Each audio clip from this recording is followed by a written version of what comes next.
ಚಾಮರಾಜಪೇಟೆಯಲ್ಲಿ ನಡೆದಿರ್ತಕ್ಕಂಥ ಘಟನೆ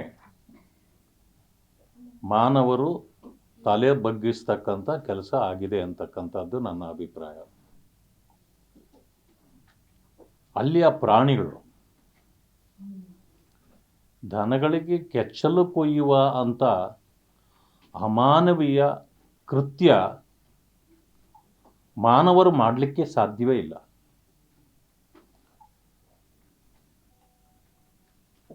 ಈ ಸರ್ಕಾರ ಅಂದರೆ ಕಾಂಗ್ರೆಸ್ ಸರ್ಕಾರದಲ್ಲಿ ಮಾತ್ರ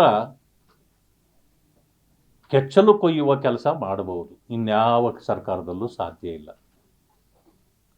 ಈ ಕಾಂಗ್ರೆಸ್ ಸರ್ಕಾರ ಅಂದ್ರೇ ಕೆಚ್ಚಲು ಕೊಯ್ಯುವ ಸರ್ಕಾರ ಅಂತ ಹೇಳಬಹುದು. ನಾನು ನಿನ್ನೆ ನೋಡಿದೆ, ಸ್ಥಳೀಯ ಶಾಸಕರು ಆಗಿರ್ತಕ್ಕಂಥ ಜಮೀರ್ ಅಹ್ಮದ್ ಅವರು ಆ 3 ಹಸುಗಳ ಬದಲು ನಾನು 3 ತೆಗೆದುಕೊಡ್ತೀನಿ ಅಂತ ಹೇಳಿದ್ದಾರೆ. ನನಗೆ ಹಸುಗಳದ್ದು ಪ್ರಶ್ನೆ ಅಲ್ಲ, ತೆಗೆದುಕೊಡೋದಲ್ಲ. ಆ ಮೂಕ ಪ್ರಾಣಿಗಳ ಕೆಚ್ಚಲು ಕೊಯ್ಯುವಂಥ ಕೆಲಸ, ಈ ಗನಾಂಧಾರಿ ಕೆಲಸ ಯಾರು ಮಾಡಿದ್ದಾರೆ ಅನ್ನೋದನ್ನು ಮೊದಲು ಬಯಲಿಗೆ ತರಬೇಕು. ಇವತ್ತು ಯಾರೋ ಒಬ್ಬನನ್ನು ಅರೆಸ್ಟ್ ಮಾಡಿದ್ದೀವಿ ಅಂತ ಹೇಳ್ತಿದ್ದಾರೆ. ಇದು ಈ ಕೇಸನ್ನು ಮುಚ್ಚಿ ಹಾಕುವ ಕೆಲಸ ಅಂತ ನನಗಂತೂ ಆದರೂ ಅನಿಸ್ತದೆ. ಯಾಕೆ ಅಂತಂದರೆ ಇದನ್ನು ಬೆಳೆಯಲಿಕ್ಕೆ ಬಿಡಬಾರ್ದು. ಮೊನ್ನೆ ಮುಖ್ಯಮಂತ್ರಿಗಳು ಹೇಳ್ತಾರೆ ಇದರಲ್ಲಿ ರಾಜಕೀಯ ಬೆಳೆಸಬೇಡಿ ಅಂತ. ಏನೋ ನಡೆದ ಇದು ಘಟನೆಗಳನ್ನು ಪ್ರಸ್ತಾಪ ಮಾಡಿದರೆ ರಾಜಕೀಯ ಎಲ್ಲಿದೆ ಇದರಲ್ಲಿ? ಜಮೀರ್ ಅಹ್ಮದ್ ಅವರು ಹೇಳಿದ್ದಾರೆ ನಾನು 3 ಹಸುಗಳನ್ನು ಕೊಡಿಸ್ತೇನೆ ಅಂತ. ನೀವು 3 ಹಸುಗಳು ಕೊಡಿಸದಿದ್ರೂ ಪರವಾಗಿಲ್ಲ, ಬೇಕಾದರೆ ನಾವು ಕೊಡಿಸೋಣ. ಪ್ರಶ್ನೆ ಅದಲ್ಲ ಇರೋದು. ನೀವು 100 ಹಸುಗಳನ್ನು ಕೊಟ್ಟರೂ ಕೂಡ ಈ ಪಾಪವನ್ನು ತೊಳ್ಕೊಳ್ಳಿಕ್ಕೆ ನಿಮ್ಮಿಂದ ಸಾಧ್ಯ ಇಲ್ಲ. ಇದಕ್ಕೆ ಪ್ರೇರಣೆ ಯಾರು? ಈ ಓಲೈಕೆ ರಾಜಕಾರಣದಿಂದ ಈ ರಾಜ್ಯದಲ್ಲಿ ಏನಾಗ್ತಿದೆ ಇವತ್ತಿನ ದಿವಸ? ಇವುಗಳನ್ನು ಸ್ವಲ್ಪ ನಾವು ಗಮನಕ್ಕೆ ತೆಗೆದುಕೊಳ್ಬೇಕಾಗತ್ತೆ. ಇದು ಒಂದು ಕೆಟ್ಟ ಪರಂಪರೆಗೆ ಕಾಂಗ್ರೆಸ್ ಸರ್ಕಾರ ನಾಂದಿ ಆಡ್ತಾ ಇದೆ. ಇಲ್ಲಿ ಸಂಪೂರ್ಣವಾಗಿ ಲಾ ಅಂಡ್ ಆರ್ಡರ್ ಕೆಟ್ಟು ಹೋಗಿದೆ. ಯಾರ ಬಗ್ಗೆಯೂ ಹಿಡಿತಾ ಇಲ್ಲ. ಈ ಕಾರಣದಿಂದ ಈ ರೀತಿ ಆಗ್ತಾ ಇದೆ. ಈ ಸರ್ಕಾರ ತಮ್ಮ ಅಧಿಕಾರಕ್ಕಾಗಿ ಕಾದಾಟದಲ್ಲಿ ರಾಜ್ಯವನ್ನೇ ಮರೆತಿದೆ. ಇವತ್ತು ಕಾಂಟ್ರಾಕ್ಟರ್ ಅಸೋಸಿಯೇಷನ್ 7 ಸಚಿವರಿಗೆ ಪತ್ರ ಬರೆದಿದೆ. ಬರೆದು ಅವ್ರಿಗಿರ್ತಕ್ಕಂಥ ಸಮಸ್ಯೆಗಳನ್ನು ಹೇಳ್ಕೊಂಡಿದೆ. ನಾವು ಇಷ್ಟು ಸಾರಿ ಕೇಳಿದ್ರು ನೀವು ನಮ್ಮ ಬಗ್ಗೆ ಗಮನ ಹರಿಸಲಿಲ್ಲ, ನಾವು ಅನಿವಾರ್ಯವಾಗಿ ಬೀದಿಗಿಳಿಯೋ ಪರಿಸ್ಥಿತಿ ಬಂದಿದೆ ಅಂತೇಳಿ. ಆದರೆ ಈ ಕಿವುಡ ಸರ್ಕಾರಕ್ಕೆ, ಈ ಕಿವುಡ ಮಂತ್ರಿಗಳಿಗೆ ಯಾರು ಹೇಳಬೇಕು? ಹಳ್ಳಿ ಕಡೆ ಒಂದು ಗಾದೆ ಹೇಳ್ತಾರೆ, ಕಿವುಡ್ ಅಂದರೆ ಇವರು ತೌಡ್ ಅಂದ್ರಂತೆ. ಪ್ರಿಯಾಂಕಾ ಖರ್ಗೆ ಅವ್ರಿಗೆ ಹೇಳ್ತಿದ್ದಾರೆ. ಈಗ ನೋಡಿದೆ ನಾನು, ಅವ್ರು ಮೊದಲೇ ಕಿವುಡ್ ಅಂದರೆ ಅವ್ರು ತೌಡ್ ಅಂತಿದ್ದಾರೆ. ಬಹಳ ಬ್ಯಾಲೆನ್ಸ್ ಇಟ್ಟು ಹೋಗ್ಬಿಟ್ಟಿದ್ರು.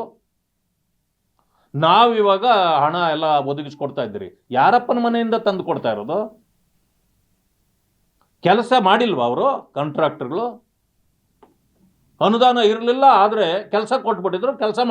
ಕೆಲಸ ಮಾಡಿದಾರಲ್ಲ, ಆ ದುಡ್ಡು ಕೇಳ್ತಾ ಇರೋದು ಅವರು. ಅದನ್ನು ಕೊಡಿ. ಆಯಿಲ್ ಪೂಲಲ್ಲಿ ನಿಮ್ಮ ಸರ್ಕಾರ ಹೋದಾಗ 2014ರಲ್ಲಿ 2 ಲಕ್ಷ ಕೋಟಿ ಇಟ್ಟೋಗಿರಲಿಲ್ವಾ ನೀವು? ಯಾರಿಗೆ ಹೇಳಿ ಹೋಗಿದ್ರೆ? ನಮ್ಮ ಸರ್ಕಾರಗಳು ಬಂದು ಅದೆಲ್ಲ ತೀರಿಸಲಿಲ್ವಾ? ಇದು ಹೇಳೋ ಮಾತಲ್ಲ. ಯಾವುದೇ ಸರ್ಕಾರ ಮಾಡಿದ ಕೆಲಸವನ್ನು ತೆಗೆದುಕೊಂಡು ಇನ್ನೊಂದು ಸರ್ಕಾರ ನಡೆಸೋದಲ್ಲ. ಅವರಿಗಿಂತ ಚೆನ್ನಾಗಿ ಮಾಡಿ, ಒಳ್ಳೆಯ ಹೆಸರು ತಗೊಳ್ಳಿ. ಆದರೆ ಈ ಕೆಟ್ಟ ಪರಂಪರೆಯನ್ನು ಈ ರೀತಿ ಬೆಳೆಸ್ಕೊಂಡು ಹೋಗಬೇಡಿ ಅಂತಕ್ಕಂಥ ಮನವಿಯನ್ನು ಅವರಲ್ಲಿ ಮಾಡಲಿಕ್ಕೆ ಬಯಸ್ತೇನೆ. ಇಡೀ ರಾಜ್ಯದಲ್ಲಿ ಇವತ್ತು ಅಭಿವೃದ್ಧಿ ಕುಂಠಿತ ಆಗಿದೆ. ಈ ಕಾಂಟ್ರಾಕ್ಟ್ಗಳು ಬರೆದಿರ್ತಕ್ಕಂಥ ಪತ್ರದಿಂದ ಅರ್ಥ ಆಗುತ್ತೆ ನೀವು ಯಾವ ಮಟ್ಟಕ್ಕೆ ಈ ರಾಜ್ಯವನ್ನು ಕೊಂಡೊಯ್ತಾ ಇದ್ದೀರಿ ಅಂತ. 60% ಕಮಿಷನ್ ಅಂತಕ್ಕಂಥದ್ದು ನಿಮ್ಮ ಮೇಲೆ ಈಗ ಆಪಾದನೆ ಬರ್ತಾ ಇದೆ.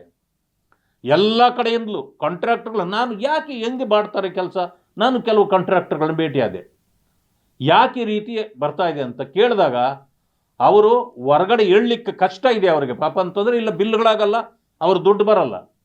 ಆದರೆ ಸತ್ಯ ಸಂಗತಿ ಬಿಡಿಸಿ ಬಿಡಿಸಿ ಹೇಳಿದ್ರು ನಮಗೆ, ನಿಜಕ್ಕೂ ನೋವಾಗುತ್ತೆ. 60% ಇದೆ, ಕೆಲಸ ಮಾಡೋದು ಕಷ್ಟ ಆಗಿದೆ ಅವ್ರಿಗೆ. ಆದರೆ ಆ ಕಾಂಟ್ರಾಕ್ಟರ್ಗಳಿಗೆ ಬೇರೆ ಮಾರ್ಗ ಇಲ್ಲ, ಕೆಲಸ ಇಲ್ಲ, ಅದನ್ನೇ ಮಾಡಬೇಕು ಅವರು. ಬಾಯಿ ಬಿಟ್ಟರೆ ಅಧಿಕಾರಿಗಳು ತೊಂದರೆ ಕೊಡ್ತಾರೆ, ರಾಜಕಾರಣಿಗಳು ತೊಂದರೆ ಕೊಡ್ತಾರೆ. ಸ್ವಾಮಿ, ನಾವು ಎಲ್ಲಿ ಮಾತಾಡಬೇಕೋ ನಮಗೆ ಅರ್ಥ ಆಗ್ತಾ ಇಲ್ಲ.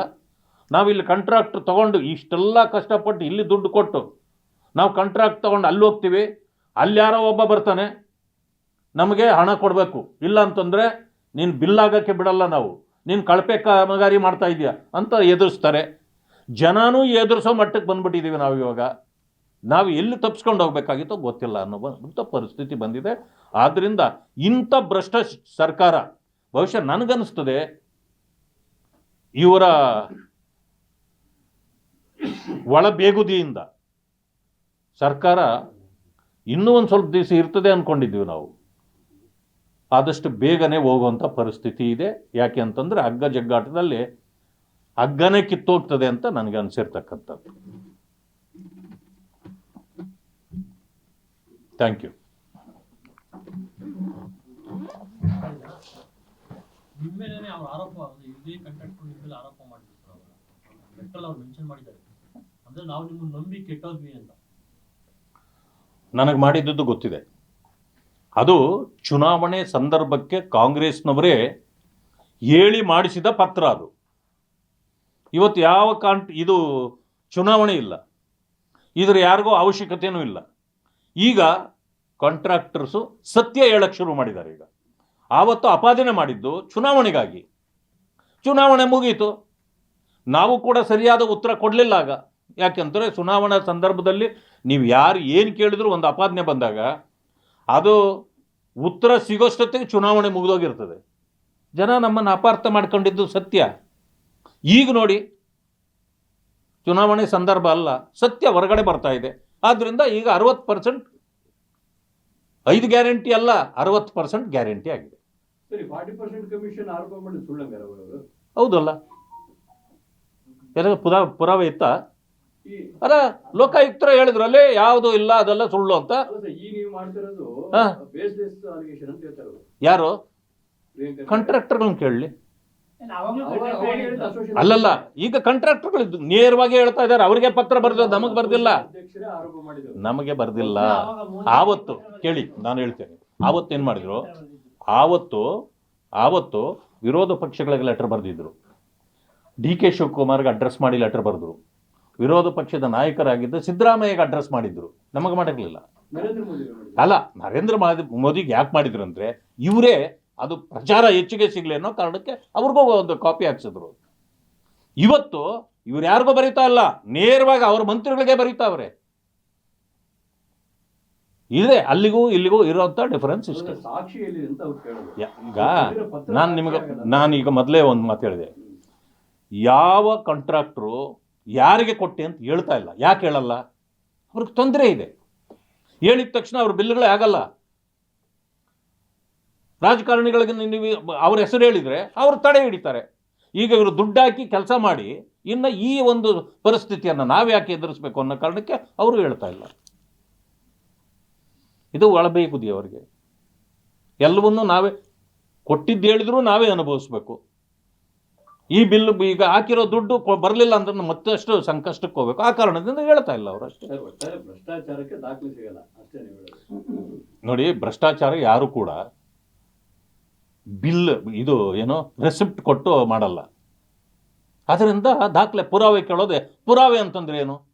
ಕೊಟ್ಟಿದ್ದಕ್ಕೆ ದಾಖಲೆ. ಕೊಟ್ಟಿದ್ದು ದಾಖಲೆ. ನೀವು ಭ್ರಷ್ಟಾಚಾರಕ್ಕೆ ಯಾವ ದಾಖಲೆ ಇರುತ್ತೆ?